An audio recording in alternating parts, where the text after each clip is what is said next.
¿Alguna vez te has detenido a pensar si esas verdades que te contaron desde pequeño, esas que crees a pie juntillas, realmente las has puesto a prueba? ¿O si tus miedos más grandes, esos que te paralizan, vienen de algo que ni siquiera has cuestionado a fondo? Imagina un mundo donde pensar diferente te costaba todo, hasta la comunidad que te vio crecer. Justo así le pasó a un joven brillante en el siglo XVII, cuyas ideas eran tan explosivas que ni siquiera se atrevieron a nombrarlas en su expulsión. Lo que te voy a contar hoy es la historia de Baruch Spinoza, un tipo que se atrevió a pensar hasta el final, y cuyas verdades, lejos de ser cómodas, eran tan reales que podían cimbrar cualquier estructura. Si esto ya te hizo la cabeza un remolino por un segundo, dale un me gusta ahora mismo y suscríbete, porque lo que vamos a explorar te va a volar la cabeza y puede transformar radicalmente cómo ves a Dios, la libertad, tus emociones y hasta tu propia existencia. ¿Estás listo para cruzar esa puerta que Él abrió y que nunca más se cerró? Hay ideas que no piden permiso, no llegan con invitación ni se anuncian con bombo y platillo. Simplemente se aparecen en la mente de alguien que tuvo la valentía o la imprudencia de llevar un pensamiento hasta sus últimas consecuencias. Y cuando eso sucede, la vida de esa persona y el mundo que la rodea nunca vuelven a ser los mismos. Esto es exactamente lo que le pasó a un joven de 23 años en el siglo XVII, en una Europa que aún quemaba a la gente por pensar mal. Fue expulsado formalmente de toda la comunidad que lo había visto crecer. No fue por un crimen que se pudiera probar en un juicio, ni por una traición que se pudiera describir con exactitud.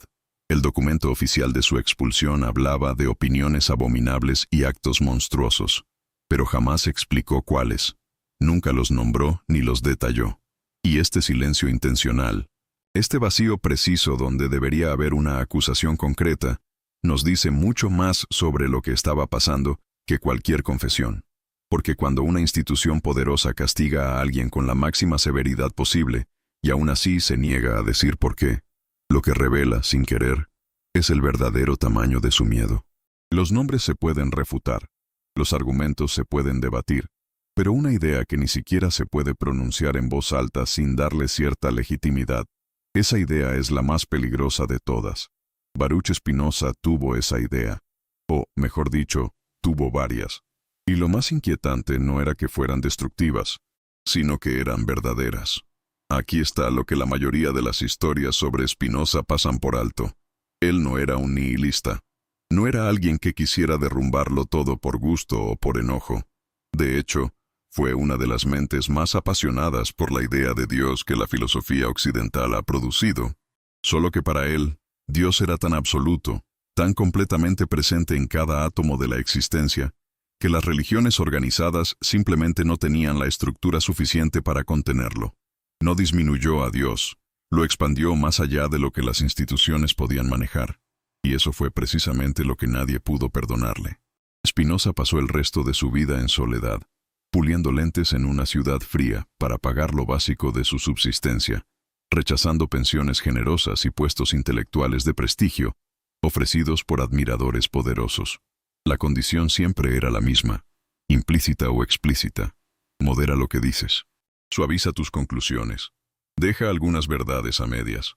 Él se negó cada vez, no por orgullo, sino porque había entendido algo que la mayoría de la gente pasa toda su vida evitando comprender, que una verdad a medias no es una verdad más segura, es simplemente una mentira más sofisticada. En los siguientes bloques, encontrarás 10 verdades que Spinoza comprendió siglos antes que cualquier otro pensador. No son abstracciones académicas, no son ejercicios mentales para pasar el rato, son ideas con un peso real. El tipo de ideas que, cuando se absorben de verdad, reorganizan silenciosamente la forma en que ves a Dios, la libertad, tus propias emociones, el poder, la muerte y el significado concreto de tu existencia cotidiana. Algunas de estas verdades reconfortarán, otras inquietarán de una manera que tardará días en pasar, y las más poderosas harán ambas cosas al mismo tiempo, porque eso es exactamente lo que hace la verdad real. No ofrece paz inmediata. Primero remueve el falso suelo que se estaba usando como cimiento. Solo después, cuando hay suficiente valentía para mantenerse sin él, uno se da cuenta de que lo que parecía una caída era el comienzo de la única libertad que vale la pena tener. 350 años después de su muerte, las preguntas que Spinoza planteó aún no han sido completamente respondidas.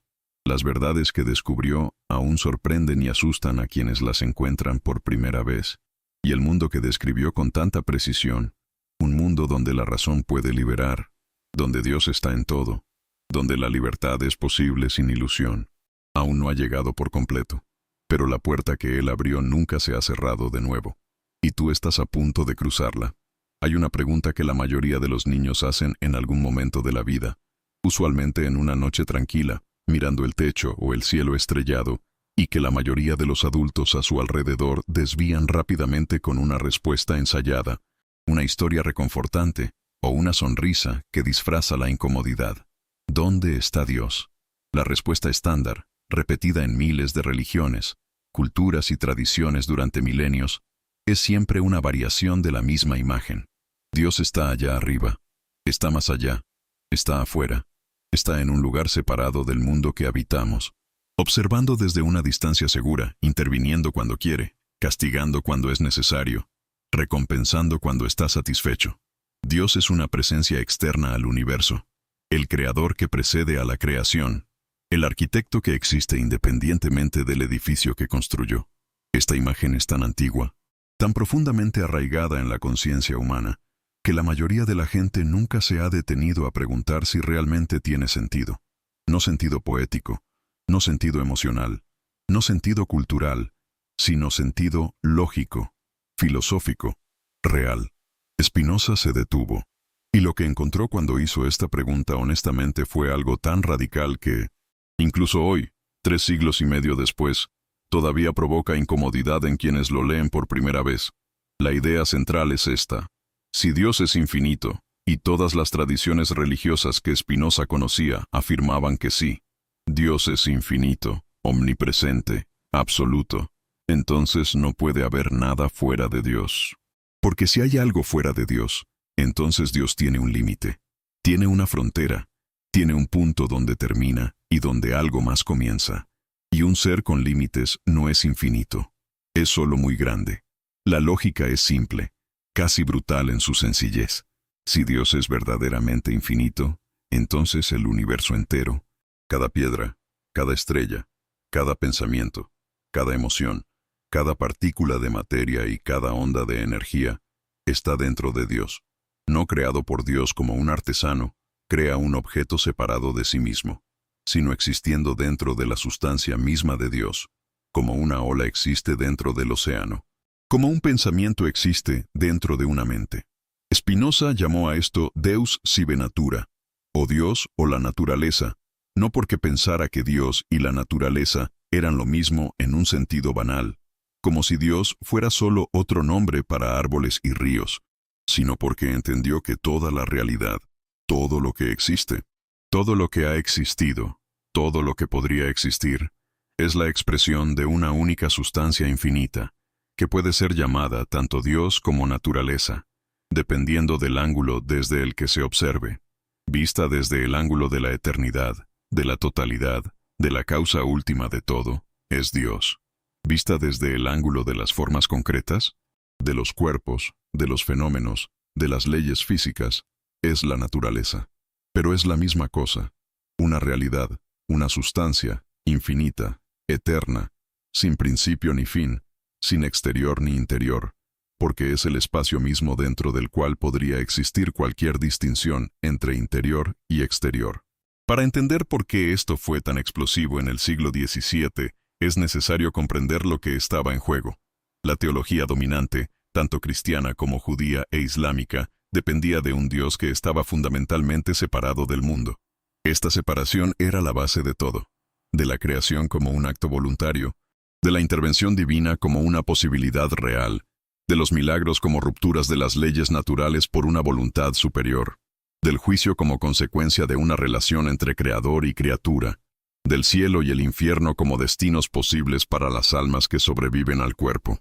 Si Dios es todo lo que existe, si el universo entero es el cuerpo mismo de Dios, entonces todas estas estructuras colapsan inmediatamente. No hay un fuera del mundo a donde un alma pueda ir después de la muerte. No hay una voluntad divina separada que pueda intervenir y cambiar el curso natural de los acontecimientos.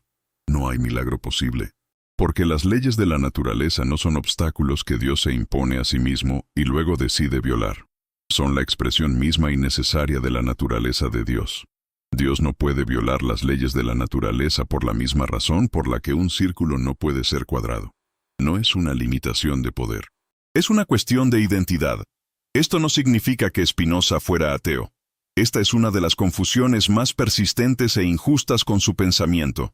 Spinoza era, de hecho, alguien para quien Dios era absolutamente real, más real que cualquier objeto físico, más fundamental que cualquier ley de la física, más presente que cualquier experiencia sensorial. Dios no era una hipótesis conveniente para él. Era la única realidad verdaderamente necesaria, lo único que existe por sí mismo, la causa y sustancia de absolutamente todo. Pero era un Dios sin rostro, sin voz, sin intenciones personales, sin preferencias por esta o aquella nación, por esta o aquella doctrina, por este o aquel pueblo elegido. Era un Dios con el que no se podía negociar, al que no se podía apaciguar con rituales, al que no se podía convencer con oraciones, no porque fuera indiferente, sino porque la categoría misma de indiferencia presupone un sujeto que podría interesarse y no lo hace. El Dios de Spinoza está más allá de esta distinción, está más allá de cualquier emoción, cualquier deliberación, cualquier relación personal con seres individuales. Es una presencia tan absoluta que, paradójicamente, se vuelve más difícil de sentir que el Dios antropomórfico de las religiones populares. Porque no hay forma de señalarlo, no hay forma de delimitarlo, no hay forma de separarlo del resto de la experiencia y decir, aquí, esto es Dios, porque todo es Él. ¿Por qué te importa esto hoy, en este siglo, en esta vida concreta? Importa porque la idea de un Dios externo, un supervisor celestial que observa, juzga e interviene, crea una relación fundamental con la realidad que es esencialmente una relación de dependencia e infantilismo. El creyente que espera la intervención divina está, en algún nivel, esperando que otro resuelva el problema. Quien reza por protección a una fuerza externa está, en algún nivel, externalizando la responsabilidad de su propia existencia. Spinoza no decía que rezar fuera tonto, o que la fe fuera una ilusión. Decía algo mucho más profundo y mucho más exigente, que si Dios está en todo, entonces la responsabilidad por lo que sucede en el mundo no puede ser colocada afuera. No hay afuera. Cada decisión que tomas es parte de la expresión de Dios en el mundo. Cada acto de bondad o crueldad, cada elección de enfrentar o huir, cada momento en que la razón vence al miedo o el miedo vence a la razón. Todo esto es el tejido mismo de la realidad divina desplegándose a través de ti. Esto es, a la vez, más aterrador y más dignificante de lo que cualquier religión convencional puede ofrecer. Más aterrador porque elimina la red de seguridad de la intervención externa. No hay nadie por encima del universo que vaya a arreglar lo que los humanos destruyen, que vaya a salvar lo que los humanos abandonan, que vaya a castigar lo que los humanos ignoran. El universo es lo que es, necesario, eterno, indiferente a nuestras preferencias personales. Más dignificante porque sugiere que cada ser humano es, literalmente, una expresión única e irrepetible de lo infinito. No una criatura subordinada a un creador distante. No una marioneta en manos de una voluntad superior, sino una forma a través de la cual Dios, la realidad total, se experimenta, piensa, se mueve y se conoce a sí mismo. Tú no estás en el mundo. Tú eres el mundo tomando conciencia de sí mismo. Esta fue la primera cruda verdad que Spinoza entendió antes que nadie. Y fue por esto, más que por cualquier otra cosa, que su nombre fue pronunciado con miedo por aquellos que tenían interés en mantener a Dios afuera, porque un Dios que está en todo no puede ser controlado por nadie, y un Dios que no puede ser controlado por nadie no puede ser usado para controlar a nadie. Y esta conclusión, simple, lógica, inevitable, fue suficiente para cambiar la historia del pensamiento humano de manera irreversible. Hay una palabra que carga más peso emocional que casi cualquier otra en el vocabulario humano. Una palabra por la que se han librado guerras, se han iniciado revoluciones, se han escrito poemas y se han sacrificado vidas enteras. Una palabra que aparece en constituciones, en himnos nacionales, en sermones religiosos y en gritos de protesta con la misma intensidad emocional, pero rara vez con la misma claridad conceptual. Libertad. Todos la quieren. Muy pocas personas se han detenido a preguntar qué es realmente. La versión más popular del concepto es también la más superficial. La libertad es la capacidad de hacer lo que quieres. Es la ausencia de obstáculos externos. Es que nadie te diga no, no tener barrotes en la ventana, no tener una ley que te prohíba, no tener un superior que te condicione. La libertad, en esta visión, es el espacio vacío entre tú y lo que deseas. Spinoza miró esta definición y dijo, con la precisión quirúrgica que caracterizaba todo su pensamiento, eso no es libertad, eso es solo otra forma de esclavitud, más cómoda quizás, pero igualmente ciega. Para entender por qué, hay que empezar con una pregunta que la mayoría de la gente considera demasiado obvia para hacer. ¿De dónde vienen tus deseos? Cuando quieres algo, cuando sientes la urgencia de tener un objeto, de conquistar a una persona, de alcanzar un estatus, de evitar una situación, de buscar un placer, ¿de dónde viene ese querer? Lo elegiste. Te despertaste una mañana y decidiste racionalmente, después de una cuidadosa deliberación. ¿Qué empezarías a desear eso? Evidentemente no. Los deseos llegan, a veces violentamente, a veces sutilmente, pero llegan sin pedir permiso, sin anunciarse, sin pasar por ningún filtro consciente, antes de instalarse con toda su fuerza en tu experiencia interna. No eliges enamorarte de alguien, no eliges sentir ira cuando te humillan, no eliges el miedo que aparece en la oscuridad o la tristeza que surge cuando se pierde algo valioso. Estos estados simplemente suceden, y si pasas tu vida simplemente obedeciéndolos, persiguiendo cada deseo que surge, huyendo de cada miedo que aparece, siendo empujado de un lado a otro por el flujo constante de impulsos que nunca pediste y no elegiste, ¿en qué sentido exacto estás siendo libre? Estás siendo, en el lenguaje de Spinoza, una piedra que rodó por una colina y cree que eligió el camino que tomó. Esta imagen, la piedra que cree que se mueve por su propia voluntad, es una de las más inquietantes que la filosofía occidental ha producido, y Spinoza la usó con plena conciencia de su impacto. La idea es esta. Si una piedra en movimiento pudiera pensar, podría concluir fácilmente que se mueve porque quiere, porque no hay nada en la experiencia del movimiento que revele automáticamente las fuerzas externas que lo causaron. La gravedad no se anuncia. La pendiente del terreno no se presenta. La piedra siente solo el movimiento, y el movimiento parece ser la expresión de su propia naturaleza. Nosotros somos iguales. Cada deseo que experimentamos tiene una causa. Cada impulso que sentimos surge de una cadena de eventos, biológicos, psicológicos, históricos, culturales, que comenzó mucho antes del momento en que la sensación llegó a la conciencia. El deseo de aprobación que te hace aceptar situaciones que te disminuyen tiene raíces en experiencias de la infancia que apenas recuerdas. La ira que estalla desproporcionadamente en una pequeña discusión lleva dentro décadas de frustraciones no procesadas. El miedo a tomar riesgos que te mantiene en un lugar asfixiante fue instalado por una combinación de mensajes recibidos a lo largo de los años antes de que tuvieras el vocabulario para cuestionarlos. Nada de esto lo elegiste, y mientras no lo sepas, mientras actúes como si tus impulsos fueran simplemente tú siendo tú, estás siendo completamente determinado por fuerzas que no comprendes y por lo tanto no controlas. Pero aquí es donde Spinoza da un paso que ningún simple determinista daría, y es este paso el que transforma una visión aparentemente desesperanzadora en una de las filosofías más liberadoras jamás creadas. La libertad no es la ausencia de causas. Ningún ser en el universo existe sin causas, ni tú, ni Dios, ni una partícula subatómica. La pregunta no es si eres causado, inevitablemente lo eres, sino qué tipo de causa está operando en ti. Hay dos tipos fundamentales. El primer tipo es la causa externa. Cuando actúas bajo presión, miedo, impulso ciego, hábito no examinado o deseo que no comprendes. En este caso, la causa de tu comportamiento está fuera de tu comprensión y, por lo tanto, fuera de tu control real. Estás siendo movido, así como la piedra es movida por la gravedad.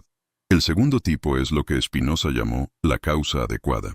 Cuando actúas desde una comprensión clara y racional de tu propia naturaleza y las circunstancias, cuando la causa de tu comportamiento está dentro de ti, no en el sentido de un ego aislado, sino en el sentido de una comprensión genuina de quién eres, qué está sucediendo y por qué estás haciendo lo que estás haciendo.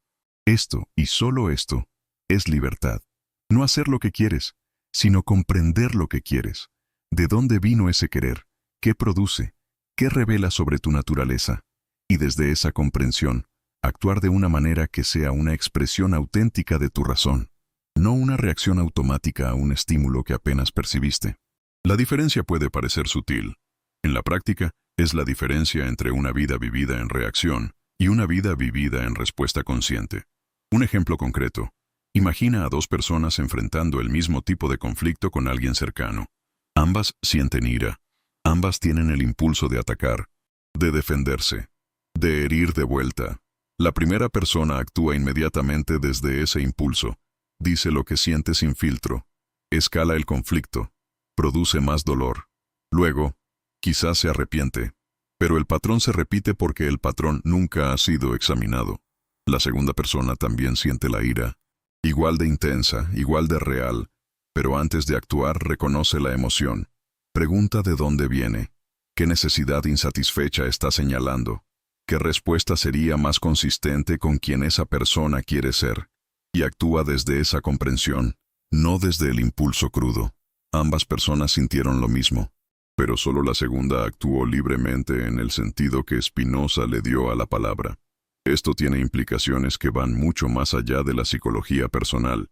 Políticamente, Spinoza fue quizás el pensador más radicalmente democrático del siglo XVII, y su teoría de la libertad explica por qué. Una sociedad de personas que actúan por impulsos no examinados, que son empujadas por el miedo, la superstición, el orgullo tribal y el deseo de pertenecer a cualquier costo, no es una sociedad libre, por muchas elecciones y constituciones que tenga. Es una multitud siendo manipulada por quienes saben cómo presionar los botones correctos. La verdadera libertad política solo es posible donde hay verdadera libertad intelectual, donde las personas han desarrollado la capacidad y el coraje de examinar sus propios impulsos, de cuestionar las narrativas que les han sido dadas, de resistir la seducción del pensamiento tribal y de actuar desde una comprensión genuina de lo que está sucediendo y lo que sería justo. Por eso Spinoza abogó tan intensamente por la libertad de expresión y de pensamiento, no como un lujo liberal, sino como una necesidad estructural para cualquier sociedad que desee ser genuinamente libre. Porque una sociedad que prohíbe ciertas ideas está, en esencia, asegurando que sus miembros nunca desarrollarán la comprensión necesaria para actuar libremente. Está manteniendo a la gente en la esclavitud de los impulsos no examinados y llamando a eso orden. Aquí hay algo que merece una pausa. Tú, en este mismo momento, estás leyendo o escuchando esto. Y hay una pregunta que Spinoza te haría directamente, sin suavizar. ¿Cuántas de tus convicciones más fuertes has examinado realmente? No heredado, no absorbido, no adoptado porque la gente a tu alrededor las tenía, sino genuinamente probado, cuestionado, verificado desde tu propia razón. ¿Cuántos de tus miedos más persistentes has rastreado hasta su origen real? ¿Cuántos de tus deseos más urgentes te has detenido a preguntar, ¿esto es lo que genuinamente quiero, o es lo que me han condicionado a querer fuerzas que nunca he cuestionado? Estas preguntas no tienen respuestas rápidas. No tienen respuestas cómodas, pero son exactamente el tipo de preguntas que Spinoza se hacía y que lo distinguieron de casi todos sus contemporáneos. Él no decía que necesitas destruir tus deseos. No predicaba el ascetismo. No proponía que la vida ideal es una vida sin placer o sin emoción. Decía algo mucho más preciso. Que una vida vivida desde la comprensión es cualitativamente diferente, más rica, más coherente, más genuinamente satisfactoria que una vida vivida desde el impulso ciego. Porque el placer que viene de la comprensión no tiene resaca. La alegría que surge de una acción verdaderamente libre en el sentido espinosista. Una acción que comprendes plenamente, que es consistente con quien genuinamente eres, que no fue dictada por el miedo o el deseo de aprobación. Esa alegría no se vacía después, no produce vergüenza, no deja un residuo de arrepentimiento. Es la alegría de ser completamente quien eres. Y esto, para Spinoza, era la definición más precisa de libertad que existía. No el espacio vacío entre tú y los obstáculos, sino el espacio interior donde habita la comprensión y desde donde nacen los actos verdaderamente libres. En un mundo que aún no tenía la psicología como ciencia, que no tenía la neurociencia, que no tenía ningún vocabulario técnico para describir el funcionamiento interno de la mente humana, Baruch Spinoza escribió lo que muchos consideran el análisis más sofisticado de las emociones humanas jamás producido antes del siglo XX. No como un poeta que describe lo que siente, no como un moralista que juzga lo que debe o no debe sentirse, sino como un filósofo que intentó comprender las emociones con el mismo rigor que un geómetra comprende las propiedades de un triángulo. No para domarlas, no para suprimirlas, sino para entenderlas con una precisión que la mayoría de las tradiciones filosóficas y religiosas nunca habían intentado. La gran herejía de Spinoza en este campo fue simple. Se negó a juzgar las emociones moralmente. La tradición filosófica occidental, especialmente en su versión religiosa, tenía una relación profundamente ambivalente con las emociones. Por un lado, veía ciertas emociones, el amor, la devoción, la compasión, como elevadas, espirituales, cercanas a Dios. Por otro lado, veía emociones como la ira, la envidia, la codicia, el miedo y el orgullo como debilidades morales, defectos de carácter, evidencia de la naturaleza corrompida de la humanidad después de la caída. La propuesta era, en general, la misma: dominar las malas emociones, cultivar las buenas, usar la razón como freno a la animalidad emocional. Spinoza invirtió completamente este modelo, no porque pensara que las emociones no tenían nada que aprender de la razón, al contrario, sino porque entendió que el enfoque del juicio y la supresión no solo era ineficaz, sino fundamentalmente equivocado, y que este malentendido tenía enormes consecuencias prácticas en la vida de las personas. Su análisis comienza con una observación que parece obvia, pero cuyas implicaciones son profundas. Cada ser que existe tiende a persistir en su propia existencia. Cada cosa, una piedra, una planta, un animal, un ser humano, tiene lo que Spinoza llamó conatus, un esfuerzo fundamental por seguir siendo lo que es, por preservar y expandir su propia existencia. En los seres humanos, este conatus se manifiesta no solo biológicamente, en respirar, en huir del dolor, en buscar alimento, sino también emocional e intelectualmente. Cada emoción que experimentamos es, en la visión de Spinoza, una expresión de este esfuerzo fundamental, una información sobre el estado de nuestra relación con el mundo, sobre lo que está aumentando nuestra capacidad de existir plenamente y lo que la está disminuyendo. La alegría, en el lenguaje filosófico de Spinoza, no es simplemente sentirse bien, es una transición a un estado de mayor poder, mayor capacidad, mayor plenitud de existencia. Cuando algo nos produce una alegría genuina, no el placer superficial de la gratificación inmediata, sino la alegría profunda de hacer algo que expande quienes somos. Estamos avanzando hacia una expresión más completa de nuestra naturaleza. La tristeza es lo opuesto, una transición a un estado de menor poder. No necesariamente mala en el sentido moral, a veces es absolutamente necesaria, como al procesar una pérdida real, pero una señal clara de que algo está disminuyendo nuestra capacidad de ser plenamente quienes somos. Y lo que Spinoza percibió con extraordinaria claridad es que la mayoría de los seres humanos pasan la mayor parte de su tiempo siendo impulsados por emociones que no comprenden, lo que significa que están siendo impulsados por información que no saben leer. Es como recibir un mensaje urgente en un código que no dominas. Sientes la urgencia, pero no entiendes el contenido, y luego actúas desde la urgencia de manera impulsiva, desproporcionada, a menudo destructiva, sin ninguna comprensión real de lo que el mensaje intentaba decir. La ira es un ejemplo perfecto. La mayoría de las tradiciones morales tratan la ira como una emoción negativa por definición. Algo que debe suprimirse, controlarse, avergonzarse. No dejes que el sol se ponga sobre tu ira, dice el proverbio. Controla tu temperamento, dice el consejo universal. Y la mayoría de las personas que intentan seguir este consejo descubren que no funciona, porque suprimir una emoción sin comprenderla es como intentar retener agua con las manos. Se escapa de otras maneras, como resentimiento, como comportamiento pasivo-agresivo, como estallidos tardíos y desproporcionados, como enfermedades físicas. Spinoza no diría que la ira debe suprimirse. Diría que debe comprenderse, porque la ira, en casi todos los casos, es una respuesta a una percepción de injusticia o amenaza. Es el conatus, el impulso de persistir y de ser tratado como algo de valor, señalando que se ha cruzado un límite, que algo importante ha sido violado. El mensaje dentro de la ira, la mayoría de las veces, es información valiosa sobre lo que consideras sagrado, sobre lo que no estás dispuesto a dejar que se destruya. Esto no significa que la reacción impulsiva de la ira sea siempre correcta. Significa que, antes de decidir qué hacer con ella, es necesario escucharla. El miedo funciona de la misma manera. El miedo que paraliza, el miedo que distorsiona la percepción de la realidad, el miedo que te mantiene en una vida más pequeña de la que sabes que es posible.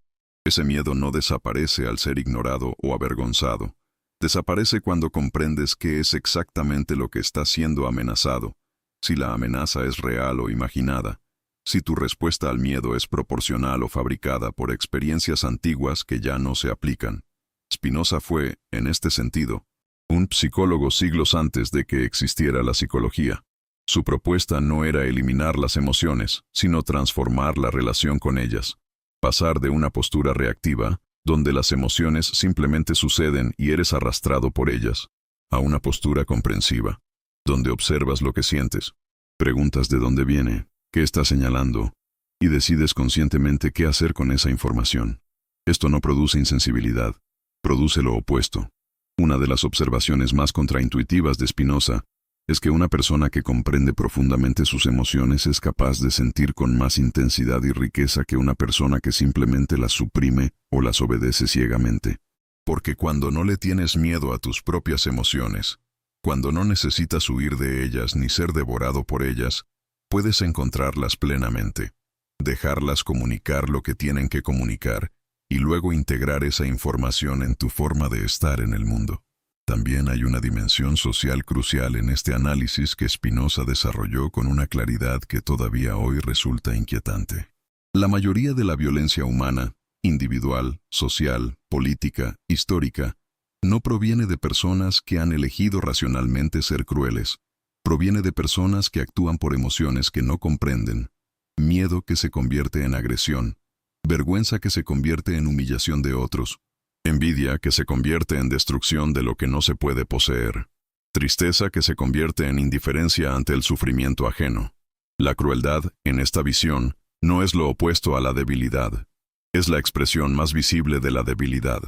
Es lo que sucede cuando el conatus, el impulso vital de existir y de ser reconocido, encuentra obstáculos que no comprende y reacciona con la única herramienta disponible cuando no hay comprensión, la fuerza bruta del impulso no mediado. Y la bondad, la compasión genuina, la generosidad real, el cuidado auténtico por los demás, no es una virtud moral cultivada por la obediencia a una norma. Es lo que surge naturalmente de una persona que ha comprendido suficientemente su propia naturaleza como para reconocer en los demás el mismo esfuerzo fundamental por existir, el mismo conjunto de alegrías y penas, el mismo conatus luchando por expresarse en una existencia que es para cada ser humano, simultáneamente poderosa y frágil. La empatía, en Spinoza, no es un vago sentimiento de buena voluntad, es el resultado cognitivo del autoconocimiento tomado en serio. Cuando comprendes verdaderamente tus propias emociones, de dónde vienen, qué señalan, cómo se transforman cuando son o no reconocidas, automáticamente empiezas a comprender mejor el comportamiento de otras personas. No porque sean exactamente como tú, sino porque el mecanismo es el mismo. Porque el miedo ajeno que reconoces en ti mismo deja de ser una abstracción y se convierte en una experiencia familiar. Porque la ira de otro que refleja una ira que ya sentiste y comprendiste, deja de ser una amenaza y se convierte en información que sabes leer. Esto no elimina los conflictos, no garantiza acuerdos o armonía automática, pero crea la posibilidad de un tipo de relación interpersonal cualitativamente diferente de las relaciones impulsadas puramente por impulsos no examinados. Una relación donde lo que realmente está sucediendo puede ser nombrado, donde las necesidades reales pueden ser expresadas, donde la resolución de conflictos no necesita pasar por la deshumanización del otro. Por lo tanto, la tercera cruda verdad de Spinoza es esta: tus emociones no son el enemigo de la razón. Son la materia prima con la que trabaja la razón. Son el lenguaje a través del cual tu naturaleza más profunda se comunica contigo. Y la diferencia entre una vida guiada por la comprensión y una vida guiada por el impulso ciego no es la ausencia de emociones. Es la calidad de atención que eres capaz de prestarles. Ignorar este lenguaje es el camino hacia una vida que te sucede, en lugar de una vida que tú vives. En 1670 se publicó un libro de forma anónima en Ámsterdam. El autor no puso su nombre en la portada porque sabía lo que pasaría si lo hacía. El título era Tratado Teológico Político, y su contenido era tan incendiario para los estándares de la época que fue inmediatamente prohibido por la mayoría de las autoridades religiosas y civiles que tuvieron conocimiento de él. Leibniz, uno de los más grandes filósofos del período, se refirió a él como un libro intolerable. La Iglesia Católica lo incluyó en el Index Librorum Prohibitorum. Varias ciudades europeas prohibieron su posesión. Todos sabían quién lo había escrito. Spinoza no necesitaba firmarlo. El argumento central del libro era, en su estructura básica, sorprendentemente simple, y esta simplicidad era exactamente lo que lo hacía tan devastador.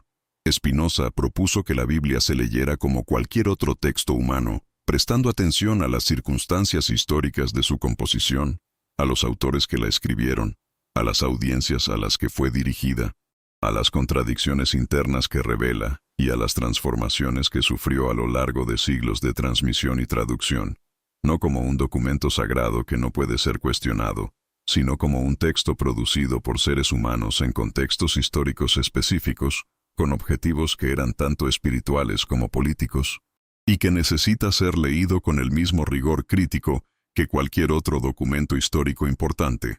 Para comprender el impacto de esta propuesta, es necesario entender lo que estaba en juego. En 1670, la autoridad de la Biblia no era solo religiosa, era el fundamento de todo el orden social y político en Europa. Los reyes gobernaban por derecho divino basados en textos bíblicos. Las leyes se justificaban por mandamientos bíblicos, la jerarquía social, los roles de género, la persecución de minorías, la legitimidad de las guerras, la estructura de la familia. Todo tenía un ancla en un verso, un pasaje, una interpretación autorizada de un texto que se presentaba como literalmente la palabra de Dios. Cuestionar el origen de este texto no era solo una provocación intelectual, era una amenaza existencial para toda la estructura de poder que dependía de él. Y Spinoza lo sabía. Lo que demostró, con una paciencia analítica que es impresionante incluso hoy, fue que el propio texto bíblico, leído con atención genuina y sin la mediación defensiva de interpretaciones autorizadas, revela innumerables signos de su origen humano e histórico. El Pentateuco, los primeros 5 libros de la Biblia tradicionalmente atribuidos a Moisés, contiene descripciones de la muerte de Moisés. Un autor difícilmente describiría su propia muerte. Hay pasajes que se refieren a eventos como si fueran antiguos en el momento de la escritura, lo que implica que fueron escritos mucho después de los eventos que describen. Hay repeticiones, contradicciones internas, diferencias de estilo y vocabulario que sugieren múltiples autores en diferentes épocas. Spinoza no estaba inventando estas observaciones. Muchos eruditos antes que él habían notado las mismas cosas, pero en silencio, en el trasfondo de la erudición religiosa, como pequeños inconvenientes que se reinterpretaban o ignoraban rápidamente. Lo que Spinoza hizo fue sistematizarlas, hacerlas públicas y extraer las conclusiones que la lógica exigía, incluso sabiendo el precio. Pero aquí es donde la mayoría de las críticas a la postura de Spinoza se equivocan consistentemente. Él no decía que la Biblia sea un libro sin valor. No decía que las experiencias espirituales que describe fueran falsas. No decía que las personas que la reverencian fueran ingenuas o manipuladas.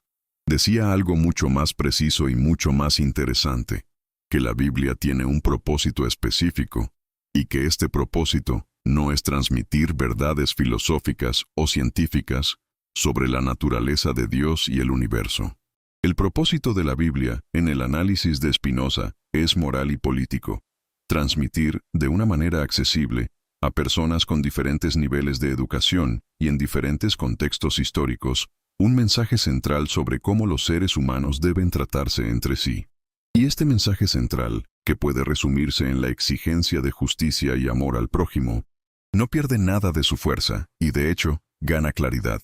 Cuando dejas de intentar leer la Biblia como si fuera un manual de física o una cosmología literal. El problema que Spinoza identificó no era la fe misma, era la confusión entre dos tipos de verdad completamente diferentes. Existe la verdad filosófica y científica, que concierne a la estructura real de la naturaleza, cómo funciona el universo, de qué está hecho, cuáles son sus leyes, qué sucede después de la muerte en el sentido físico. Este tipo de verdad es accesible solo a través de la razón rigurosa y la observación cuidadosa de la naturaleza.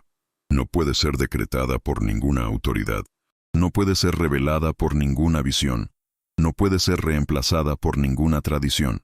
Y existe la verdad moral y práctica, que concierne a cómo deben vivir juntos los seres humanos, qué valores deben guiar las relaciones humanas, qué tipo de comunidad es más propicia para el florecimiento humano, qué actitudes cultivar en relación con el sufrimiento de los demás y de uno mismo.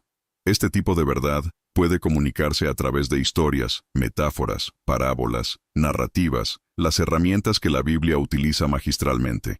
La tragedia que Spinoza veía ocurrir a su alrededor era la confusión sistemática entre los dos tipos. Las autoridades religiosas intentaban usar textos sagrados para decretar verdades científicas o filosóficas, y al hacerlo, no solo violaban la autonomía de la razón, sino que hacían que la fe pareciera irracional y la religión una prisión intelectual. La cuarta cruda verdad de Spinoza es esta: hay dos tipos de verdad, y confundirlas es una receta para el caos y la tiranía. Y la libertad de pensamiento no es solo un derecho político, es la condición indispensable para que la razón pueda hacer su trabajo y para que la moralidad pueda encontrar su verdadero lugar sin ser secuestrada por la superstición o el poder. Hay una convicción que la mayoría de la gente tiene, de forma más o menos explícita, y que es tan fundamental para su sentido de sí mismos que rara vez se cuestiona. Es la convicción de que eres el autor absoluto de tus propias decisiones, que cuando eliges hacer A en lugar de B, esa elección es un acto de pura voluntad, que podría haber sido diferente si hubieras querido que fuera diferente, que eres la causa última de tus acciones. Esta es la idea del libre albedrío absoluto, y es un pilar no solo de la mayoría de las religiones, sino también de la mayoría de los sistemas legales, de las éticas personales y de la forma en que la mayoría de la gente se juzga a sí misma y a los demás. Spinoza, con su habitual rigor, miró esta convicción y la declaró una ilusión. No una ilusión inocente, sino una que tiene consecuencias enormes y a menudo destructivas en la vida de las personas. Su argumento es directo y, para muchos, profundamente inquietante. Si el universo es Dios, si todo lo que existe es una expresión de una única sustancia infinita que opera según leyes necesarias e inmutables, entonces no hay espacio para un libre albedrío absoluto. No hay un fuera del sistema donde un ego aislado pueda tomar decisiones que no estén causalmente determinadas por el flujo total de la realidad. Cada acción, cada pensamiento, cada emoción es un eslabón en una cadena infinita de causas y efectos.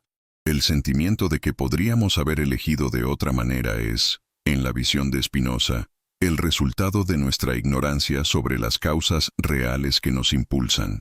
Nos sentimos libres porque no somos conscientes de las fuerzas que nos determinan. Es la piedra que cree que vuela porque no conoce la gravedad. Este determinismo radical no era una invitación al nihilismo o a la irresponsabilidad. Era, de hecho, la base para una forma de vida más honesta, más compasiva y, paradójicamente, más libre en el sentido spinocista. Porque si el libre albedrío absoluto es una ilusión, entonces muchas de las formas en que nos juzgamos a nosotros mismos y a los demás pierden su fundamento. La culpa, en particular, se transforma. La culpa improductiva, esa que te consume sin llevarte a ninguna parte, ese juicio constante sobre ti mismo por no haber elegido bien, se vuelve no solo improductiva, sino lógicamente incoherente. La culpa productiva es diferente. Es el reconocimiento de que algo que hiciste causó daño, seguido de la comprensión de qué dentro de ti generó ese comportamiento, seguido de un esfuerzo real por modificar esa causa. Esto es responsabilidad en el sentido spinocista, no castigo del ego, sino transformación de las causas. Pero la culpa que no va a ninguna parte, que repite el mismo veredicto sobre uno mismo sin producir ninguna transformación, que funciona como un tribunal interno cuyo único veredicto es siempre la condena. Esta culpa es un desperdicio de potencial vital. Es el conatus vuelto contra uno mismo, destruyendo la capacidad de existir plenamente que debería estar preservando. Spinoza no te diría que te perdones a ti mismo en el sentido de ignorar lo que hiciste. Te diría que comprendas lo que hiciste, que lo comprendas de verdad. Ve a las raíces, encuentra las causas y trabaja con esas causas inteligentemente, porque eso es lo único que realmente cambia algo. No la culpa, no el juicio, no la creencia de que fuiste libre y elegiste mal y mereces sufrir, sino la comprensión, la honestidad sobre las causas y el trabajo paciente, y sin drama de modificar lo que puede ser modificado dentro de ti. Esta quinta cruda verdad, que el libre albedrío absoluto es una ilusión y que aceptarlo abre la puerta a una forma radicalmente más honesta y compasiva de relacionarse consigo mismo y con los demás. Es una de las más difíciles de absorber sin resistencia, porque requiere que renuncies a algo que te proporciona consuelo, la sensación de que, en el fondo, podrías controlarlo todo si solo quisieras lo suficiente, pero lo que ofrece a cambio es mucho más valioso. Ofrece la posibilidad de mirarte a ti mismo sin el peso del juicio paralizante, de mirar a los demás sin el resentimiento que consume, de comprender claramente y sin ilusión lo que realmente está sucediendo, y de trabajar con la realidad tal como es, no como te gustaría que fuera, que es, después de todo, la única forma de cambiar realmente algo. En el siglo XVII, la palabra democracia no era una aspiración universal. Era, para la mayoría de las élites políticas e intelectuales de Europa, poco más que un eufemismo elegante para el caos. El argumento era consistente y se repetía con variaciones en casi toda la teoría política dominante. La gente común es apasionada, irracional, voluble, fácilmente manipulable por demagogos e incapaz de comprender las complejidades que requiere la gobernanza. Por lo tanto, el poder debe estar en manos de quienes tienen las cualidades necesarias para ejercerlo sabiamente.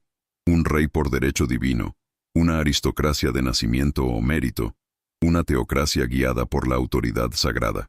Spinoza llegó a la conclusión opuesta, no por sentimentalismo, no por una visión ingenua de la bondad humana, no por enojo hacia las élites, sino por la misma ruta que lo llevó a todas sus otras conclusiones, el examen riguroso de la naturaleza humana tal como es, sin el filtro de las idealizaciones y sin el miedo a las conclusiones incómodas.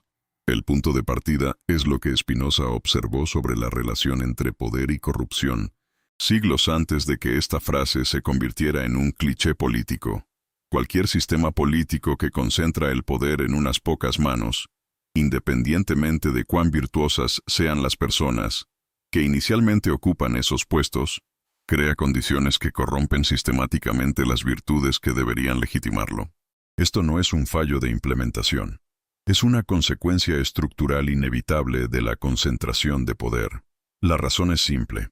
El poder absoluto elimina los mecanismos de retroalimentación que permiten a cualquier ser humano mantenerse en contacto con la realidad, cuando nadie puede contradecirte, cuando no hay consecuencias para tus errores, cuando tus deseos se convierten automáticamente en políticas y tus opiniones automáticamente en verdades. Ningún ser humano mantiene el contacto con la realidad que requiere un buen gobierno, no porque sean moralmente inferiores, sino porque son humanos. Con el mismo conatus que todo ser humano tiene, y sin las resistencias externas que obligan a cualquiera a permanecer anclado en lo real. La democracia, en la visión de Spinoza, no es el mejor sistema porque el pueblo es más sabio que las élites, en algún sentido místico. Es el mejor sistema porque distribuye el poder de tal manera que los errores de cualquier individuo o grupo tienen mecanismos de corrección, porque crea incentivos para que los gobernantes justifiquen sus decisiones ante los gobernados, porque produce, al menos en principio, un sistema donde ninguna persona o grupo está por encima de la posibilidad de ser cuestionado. Pero Spinoza fue más profundo que la mayoría de los teóricos democráticos de su tiempo. Se dio cuenta de que la democracia formal, elecciones, parlamentos, constituciones, no es suficiente.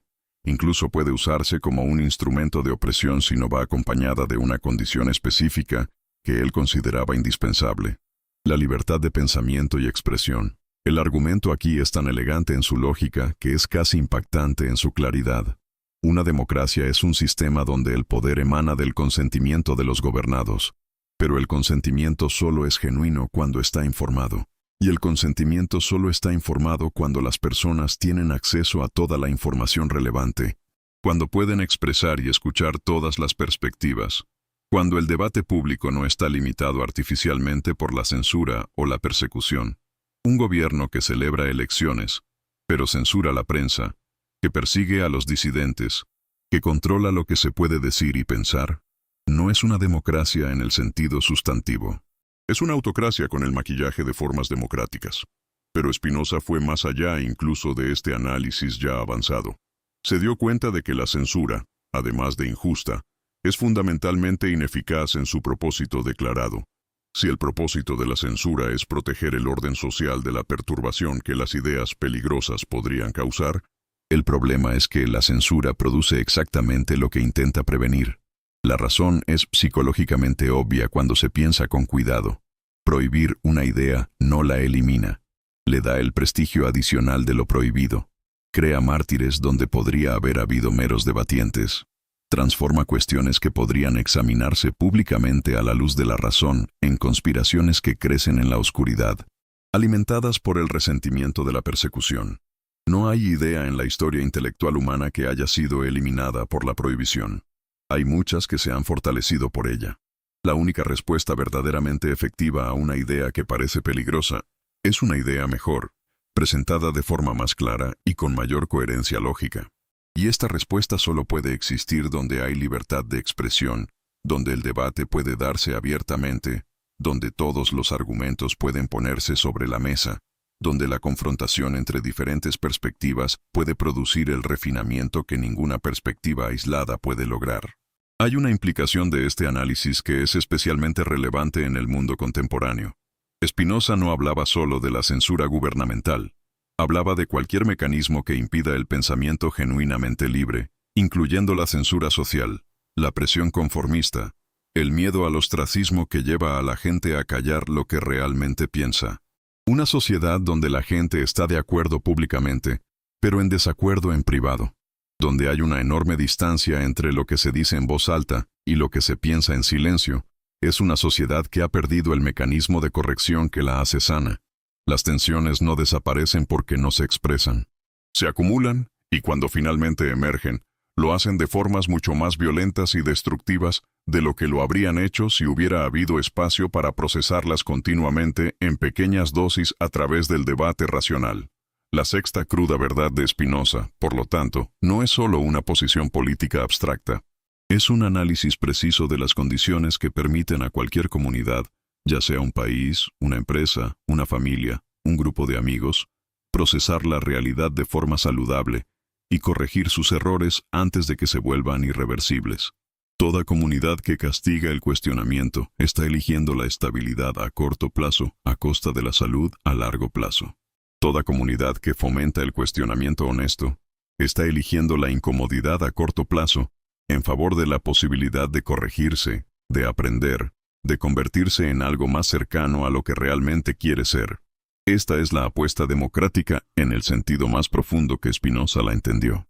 No la fe en que el pueblo siempre tendrá razón, sino la apuesta de que un sistema que permite la corrección continua de sus propios errores es, a la larga, más sostenible, más justo y más propicio para el florecimiento humano que cualquier sistema que dependa de la infalibilidad de una persona o grupo en particular.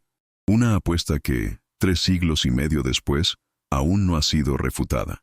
Hay una frase de Spinoza que se cita a menudo fuera de contexto, a menudo superficialmente, pero que, cuando la encuentras por primera vez en el lugar correcto, en medio de su obra, cargada con el peso de todo el pensamiento que la precede, tiene el impacto de un golpe silencioso. El hombre libre no piensa en nada menos que en la muerte, y su sabiduría no es una meditación sobre la muerte, sino sobre la vida. Para entender lo que Spinoza realmente decía y por qué esta afirmación es tan radical como parece, es necesario entender contra qué se decía. La tradición filosófica y religiosa dominante en Occidente había construido, a lo largo de siglos, una relación muy específica entre la muerte y la sabiduría. Para muchos, filosofar era aprender a morir. El ideal del sabio estoico era el de alguien tan bien reconciliado con su propia muerte que ésta había perdido el poder de perturbarlo. La espiritualidad cristiana había construido toda una arquitectura de significado alrededor de la muerte, como una puerta hacia la verdadera vida, como una revelación de la vanidad de la existencia terrenal, como el único evento que daba sentido retroactivamente a todo lo que vino antes. En casi todas las versiones de esta tradición, la muerte ocupaba el centro del escenario. Era la realidad final ante la cual todo lo demás se relativizaba. Era la maestra última que debía guiar cada elección, cada prioridad, cada inversión de energía y atención. Spinoza estaba fundamentalmente en desacuerdo, no porque negara la realidad de la muerte, no porque fuera ingenuo sobre la inevitabilidad del final, sino porque entendió que colocar la muerte en el centro de la conciencia era, paradójicamente, una forma de desperdiciar la vida y no de valorarla. El argumento comienza con su ontología, con la estructura básica de su visión de la realidad. ¿Recuerdas el conatus? El esfuerzo fundamental de cada ser por persistir en su propia existencia, por expresar plenamente lo que es. En la visión de Spinoza, este esfuerzo no es simplemente un instinto biológico. Es la expresión de la naturaleza de Dios, de la sustancia infinita en cada ser particular. Es lo divino en cada existencia. El impulso de ser, de conocer, de amar, de crear, de comprender, de expresarse plenamente. La vida, en esta visión, no es el intervalo entre el nacimiento y la muerte. Es el proceso de actualizar ese esfuerzo, el proceso por el cual un ser particular descubre y expresa lo que puede ser, expande su capacidad de existir plenamente, y se convierte en una expresión más rica y completa de lo infinito que lo atraviesa. Meditar en la muerte es, en esta visión, meditar en la negación de ese proceso. Es poner la atención en lo que limita y confina, en lugar de en lo que expande y realiza. Y esto tiene consecuencias directas e inmediatas en la calidad de la vida que se vive. Una persona que vive con la muerte siempre presente como una amenaza primaria tiende a contraerse, a evitar riesgos, a elegir la seguridad por encima de la expansión, a gastar energía protegiendo lo que tiene en lugar de explorar lo que podría tener, a gestionar pérdidas en lugar de perseguir el crecimiento. Hay una profunda ironía en esto. La obsesión por preservar la vida produce una vida progresivamente más pequeña. Spinoza no proponía irresponsabilidad o imprudencia. Señalaba un tipo de orientación completamente diferente, no hacia la muerte que espera al final, sino hacia la vida que está disponible ahora. La capacidad de estar presente en la propia vida. Y no cumple lo que promete. No elimina el objeto del odio. No deshace el daño sufrido. No produce justicia en el sentido de restaurar lo que se perdió. La comprensión es más difícil de alcanzar. Requiere más trabajo, más honestidad, más disposición a ver la realidad tal como es, en lugar de como nos gustaría que fuera.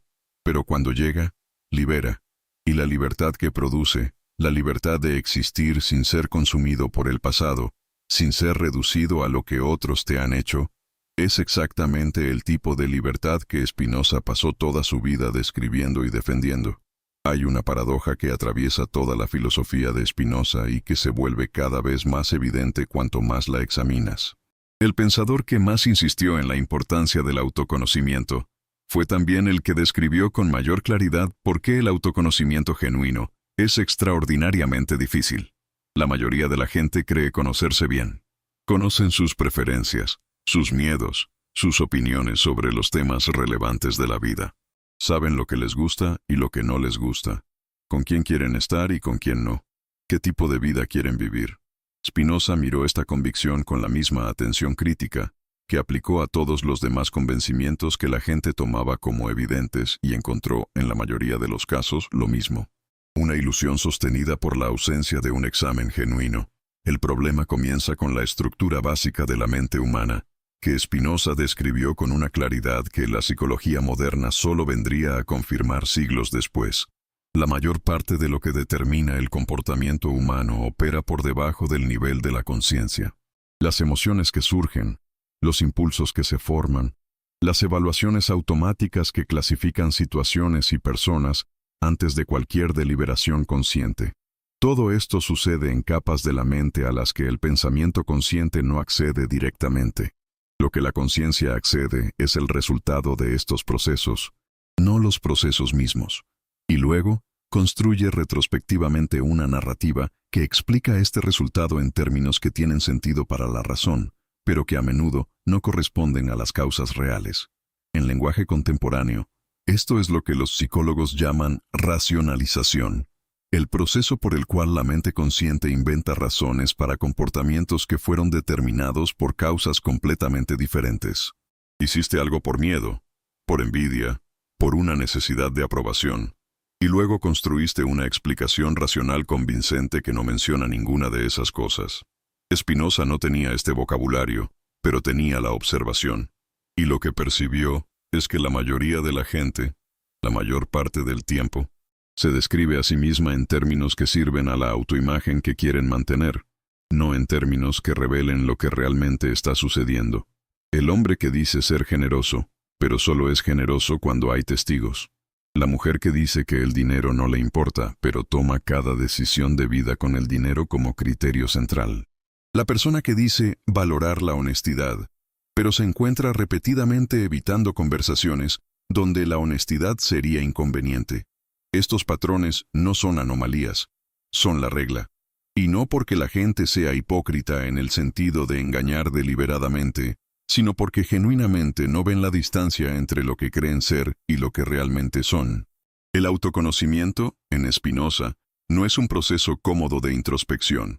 Es un proceso de examen implacable, de la misma calidad de atención crítica que aplicó a los textos sagrados y a los sistemas filosóficos, ahora aplicado a la propia vida interior. Significa observar los patrones repetidos en el comportamiento sin la defensa de la narrativa justificadora. Significa notar lo que te perturba desproporcionadamente y preguntar qué es exactamente lo que se está activando, qué necesidad, qué miedo, qué vieja herida que todavía no satisface. Significa rastrear las causas de los impulsos hasta donde realmente están, no donde es más cómodo que estén. Este proceso es incómodo. Es la razón por la que la mayoría de la gente lo evita, no deliberadamente, sino de forma muy eficiente. Siempre hay algo más urgente que hacer, siempre una distracción disponible, siempre una forma de reinterpretar un comportamiento inconveniente de una manera que preserve la autoimagen intacta. Pero el precio de esta evasión es alto, y Spinoza lo describió con precisión. Quienes no se conocen genuinamente a sí mismos están siendo determinados por fuerzas que no ven. Están siendo movidos por miedos que no han nombrado, por deseos que no han examinado, por patrones que se repiten exactamente porque nunca han sido reconocidos como patrones. Es posible pasar toda una vida haciendo lo mismo de diferentes maneras, sufriendo las mismas consecuencias con variaciones superficiales y nunca darse cuenta de que el hilo conductor de toda la historia es algo que estuvo dentro de uno mismo todo el tiempo, esperando ser visto. El autoconocimiento genuino interrumpe este ciclo, no de golpe, no por completo, no permanentemente, porque el proceso es continuo y los puntos ciegos se desplazan a medida que se iluminan los anteriores. Pero en cada momento en que un patrón es genuinamente reconocido, cuando una causa es identificada honestamente, cuando una narrativa defensiva es descartada en favor de una observación más honesta, en ese momento, algo real cambia. La 11ª cruda verdad de Spinoza es, por lo tanto, tanto una invitación como una advertencia al mismo tiempo. La invitación, el autoconocimiento genuino, es el proyecto más importante que cualquier ser humano puede emprender, porque es el prerequisito para todo lo demás. La libertad, la alegría, la ética, la política, el amor, todo lo que Spinoza consideraba valioso, comienza con la capacidad de verse a uno mismo con honestidad. La advertencia, aún no has terminado. Probablemente ni siquiera has empezado de la manera que necesitas. Y esto no es una acusación, es la condición humana. La pregunta no es si tienes puntos ciegos. Todos los tienen. La pregunta es si tienes el coraje de buscarlos. Spinoza lo tuvo, y así fue. Antes de cualquier sistema filosófico, antes de cualquier proposición técnica que lo hiciera quien fue. Cuando la gente escucha por primera vez sobre la vida de Spinoza, la reacción más común es una mezcla de admiración y lástima. Admiración por su integridad, lástima por su soledad. El joven expulsado de la comunidad, el filósofo sin familia, el pensador que rechazó puestos y pensiones, y vivió modestamente hasta morir a los 44 años, probablemente de una enfermedad pulmonar exacerbada por el polvo de las lentes que pulía para sobrevivir. La narrativa estándar lo presenta como una figura trágica, demasiado brillante para su tiempo, pagando el precio solitario de una visión que el mundo no estaba listo para recibir. Pero hay algo en esta narrativa que Spinoza, si pudiera escucharla, probablemente rechazaría, no con amargura, sino con corrección filosófica. La soledad no fue el precio que Spinoza pagó por su filosofía, fue una parte integral de su método. Para entender por qué, es necesario comprender lo que Spinoza observó sobre cómo la vida comunitaria afecta el pensamiento. Toda comunidad, familiar, religiosa, política, intelectual, opera a través de mecanismos de pertenencia que tienen un costo cognitivo. Para ser miembro de un grupo, necesitas compartir ciertas visiones, adoptar ciertos lenguajes, respetar ciertos límites implícitos sobre lo que puede y no puede ser cuestionado. Estos mecanismos no son necesariamente maliciosos, son el costo natural de la cohesión social, pero tienen una consecuencia directa en la calidad del pensamiento posible dentro de esos límites. Hay preguntas que no puedes hacer sin perder la pertenencia. Hay conclusiones a las que no puedes llegar sin pagar un precio social. E incluso si nunca experimentas esto directamente, incluso si nunca eres formalmente castigado por pensar fuera de los límites aceptados, la mera existencia de estos límites ejerce una presión constante y silenciosa sobre el pensamiento, guiándolo dentro de líneas seguras. Spinoza había aprendido esto de la manera más directa posible, y su respuesta fue, en cierto sentido, la más radical disponible: eliminar la dependencia de la pertenencia social como condición de seguridad. No porque pensara que otras personas no valían nada. Tenía correspondencia con algunos de los pensadores más brillantes de Europa. Mantuvo amistades que durarían décadas. Fue generoso con su tiempo y pensamiento con aquellos que genuinamente buscaban comprender. Pero no dependía de ninguna de esas relaciones para sentirse seguro. No necesitaba la aprobación de ninguna comunidad para saber que lo que estaba pensando era digno de ser pensado. No había ninguna figura de autoridad, intelectual, religiosa, política, cuyo disgusto con sus conclusiones lo hiciera retroceder. Esta independencia no era arrogancia, era el resultado práctico de una visión filosófica que afirmaba que el valor del pensamiento reside en su coherencia con la realidad, no en la aprobación que recibe de otros seres humanos igualmente limitados y sesgados. Y hubo una consecuencia práctica inmediata de esta independencia. Spinoza podía seguir un argumento a donde quiera que lo llevara, sin detenerse cuando las conclusiones se volvían inconvenientes, sin suavizar cuando los resultados eran desagradables, sin dejar el pensamiento a medias por respeto a sensibilidades que preferirían que ciertas preguntas nunca se hubieran hecho. Esto es extraordinariamente raro, y el resultado del pensamiento que puede hacer esto es cualitativamente diferente del pensamiento que no puede. La mayoría de las ideas que encontramos en el mundo intelectual, y esto es igualmente cierto en el siglo XVII y en el siglo XXI, nunca llegaron hasta el final. Se detuvieron antes. Giraron en el punto donde el camino se volvió incómodo. Retrocedieron cuando la lógica empezó a exigir conclusiones que los editores, los financiadores, las audiencias, las comunidades o las modas intelectuales no habrían recibido bien. El resultado son verdades a medias presentadas como verdades completas. Son sistemas filosóficos elegantes con agujeros estratégicos. Son análisis brillantes que, curiosamente, nunca llegan a las conclusiones que la premisa exige.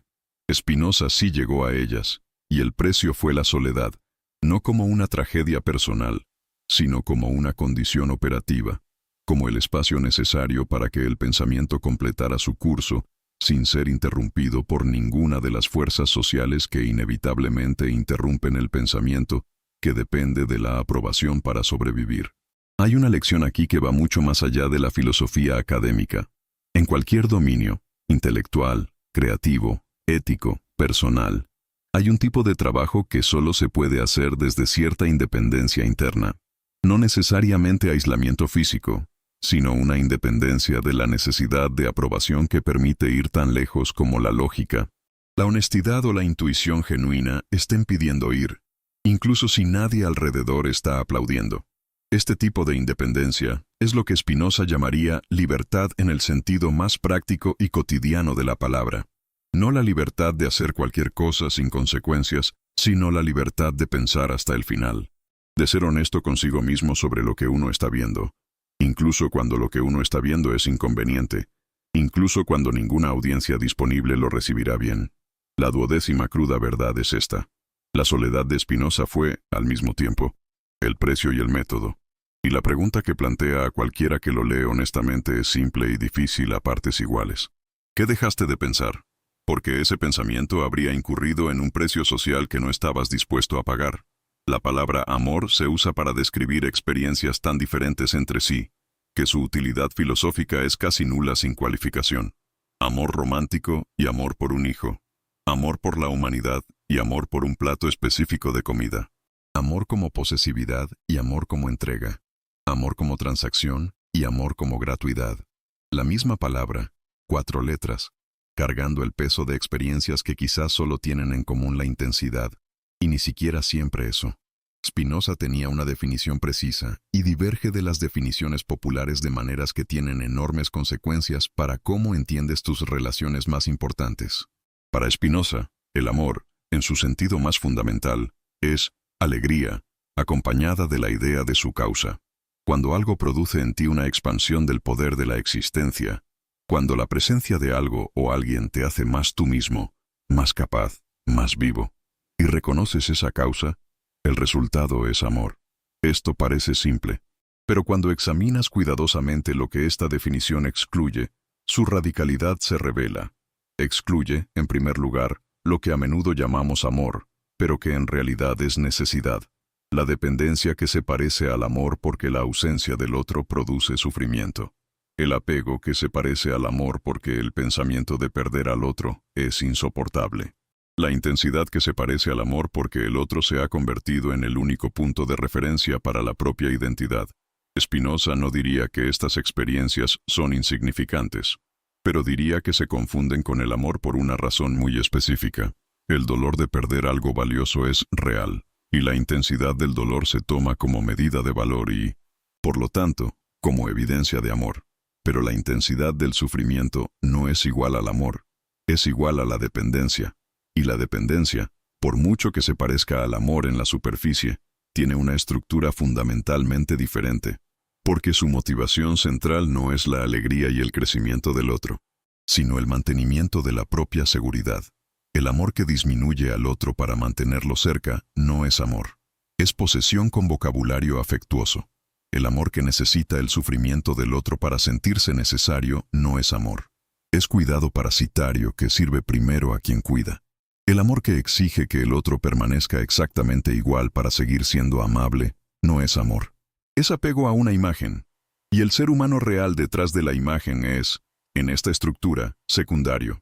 Spinoza describió el amor genuino, lo que él llamaría amor activo, en contraste con la pasividad de la dependencia emocional, como aquel que emerge de un estado de abundancia, no de carencia, como aquel que se regocija genuinamente en la expansión del otro, incluso cuando esa expansión cambia la relación, como aquel que no necesita que el otro sea diferente de lo que es para justificar la presencia y el cuidado. Este tipo de amor solo es posible desde una cierta completitud interna. No perfección, sino suficiencia. La sensación de que no necesitas al otro para completarte, porque ya habitas plenamente tu propia existencia. Y aquí está la hermosa paradoja que Spinoza identificó. Cuanto más una persona se conoce genuinamente a sí misma, cuanto más comprende sus propias causas, cuanto más habita conscientemente su propia naturaleza, más capaz de amar en el sentido real se vuelve. No menos, sino más, porque el amor que emerge de la completitud no consume al otro, no drena, no requiere que el otro se comprima para encajar en las necesidades del amante, expande a ambos. Esto tiene implicaciones directas y prácticas para cualquier relación importante que tengas.